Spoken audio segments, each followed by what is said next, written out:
Hello বন্ধুরা, তোমাদেরকে আমার পেজে সবাইকে স্বাগত। আমি আজকে তোমাদের সামনে যে অঙ্কটা নিয়ে চলে এসেছি, সেটা আরআরবি এনটিপিসি ২০২১ সালে আসা একটি ডেসিমাল ফ্র্যাকশনের অঙ্ক।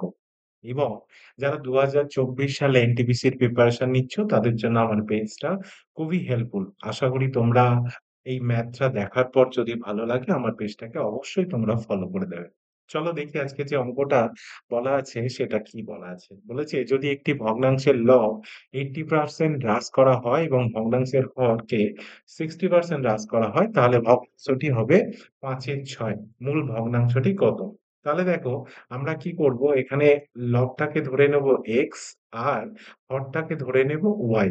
তো বলেছে লবটাকে 80% হ্রাস করে দিয়েছে, মানে ইনটু 20, আর হরটাকে কত পার্সেন্ট হ্রাস করে দিয়েছে, 60%, মানে ইনটু 40 ইকুয়ালস টু আমাদের রেজাল্ট কি এসেছিল না, 5/6। তো মূল ভগ্নাংশটা আমাদের বের করতে হবে।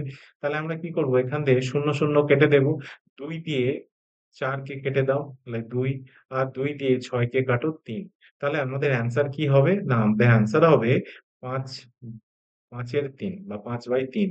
তো আমাদের অ্যান্সার কি হয়ে যাবে, আমাদের অ্যান্সার হয়ে যাবে সি। তো আশা করি তোমরা অঙ্কটা সবাই বুঝতে পেরেছো।